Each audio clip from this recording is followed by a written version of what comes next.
If you've ever thought, where should I invest my money? You're not alone.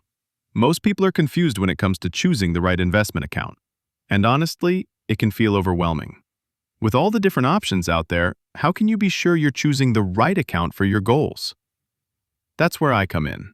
I'm going to make this simple. There are really just three main types of investment accounts you need to know about. First up, the 401k. This is your employer-sponsored retirement plan. The good news? They've already done most of the heavy lifting for you. Your employer has created the structure for you to invest in. They've narrowed the choices down to a handful of funds, like index funds or ETFs. That makes it much easier to get started without feeling overwhelmed. And here's the best part. Many employers offer a match, sometimes 50% or even 100%.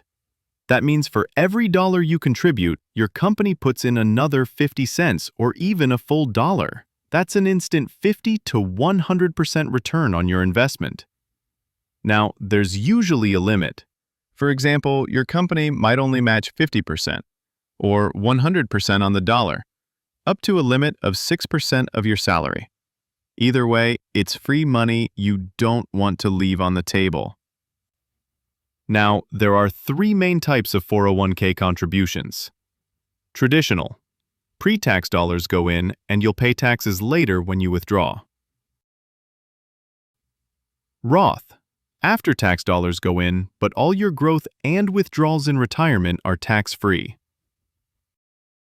After-tax. Contributions are made after tax, but they don't have the same advantages as Roth. Pause the video here if you'd like to review these in detail. There are a few restrictions to note for 401k accounts, however.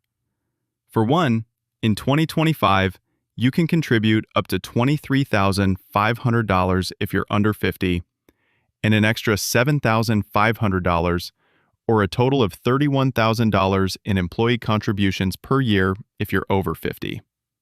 But withdraw before age 59 and a half, and you'll face a 10% early withdrawal penalty. And depending on your employer, your investment options may be limited to only a handful of mutual funds or other investment choices. Next, let's talk about the Roth IRA. With a Roth IRA, you invest after-tax dollars into this special account.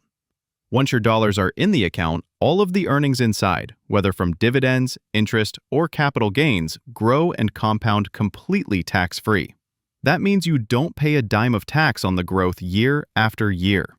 Then, as long as you're over 59 and a half and the account has been open for at least 5 years, all your withdrawals, both contributions and earnings, are tax-free.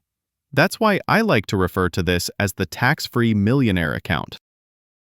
But because it's so powerful, the government limits how much you can contribute.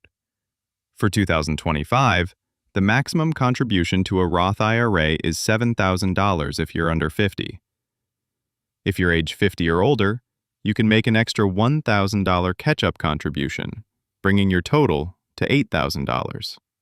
And just so you know, these limits are the same as in 2024. The government puts a cap on this because Roth IRAs are such a good deal. They don't want to lose out on too much tax revenue. Another bonus? With Roth IRAs, your contributions, not the earnings, but the dollars you put in, are always accessible if you need them. Finally, let's talk about taxable brokerage accounts. The beauty of these is that there are no contribution limits. Unlike a 401k or Roth IRA, you can invest as much as you want, whenever you want, and you can take money out at any time without penalties. But the trade-off is taxes. Anytime you sell an investment at a profit, you'll owe capital gains tax. There are two types. Short-term capital gains apply when you sell in less than a year, and those are taxed at your ordinary income rate, which can be as high as 37%. Long-term capital gains apply when you hold for more than a year, and those are taxed at preferential rates, 0%, 15%, or 20%, depending on your income bracket. That's a huge incentive to hold your investments for the long term. Dividends are also taxed each year. Qualified dividends get the same lower tax rates as long-term capital gains, while non-qualified dividends are taxed as ordinary income. So it's important to know what kind of income your investments are generating. There's also something called tax loss harvesting. If your investments lose value, you can sell at a loss and use up to $3,000 per year to offset ordinary income and carry forward any extra losses into future years. This can soften the blow of a down market and even become a smart tax strategy. Now, here's where brokerage accounts really shine. Flexibility. Unlike retirement accounts, there are no age restrictions or penalties. That makes them a powerful tool for anyone pursuing financial independence or early retirement. You can use them as a bridge, pulling from your brokerage account in your 40s or 50s, while leaving your 401k or Roth IRA untouched until you're older. So, when you put it all together, you've got three powerful account types: 401ks, IRAs, and brokerage accounts. Each has its own rules and advantages, but they all serve the same purpose: helping you build wealth and secure your future. Now, I want to hear from you. What topics do you want me to cover next? Do you want more content on retirement strategies, investing basics, or maybe tax tips that can save you money?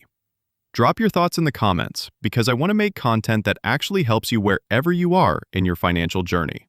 And if you found this video helpful, make sure to like and subscribe so you don't miss the next one. Hopefully this helped you think through the major types of retirement investment accounts, like a CPA,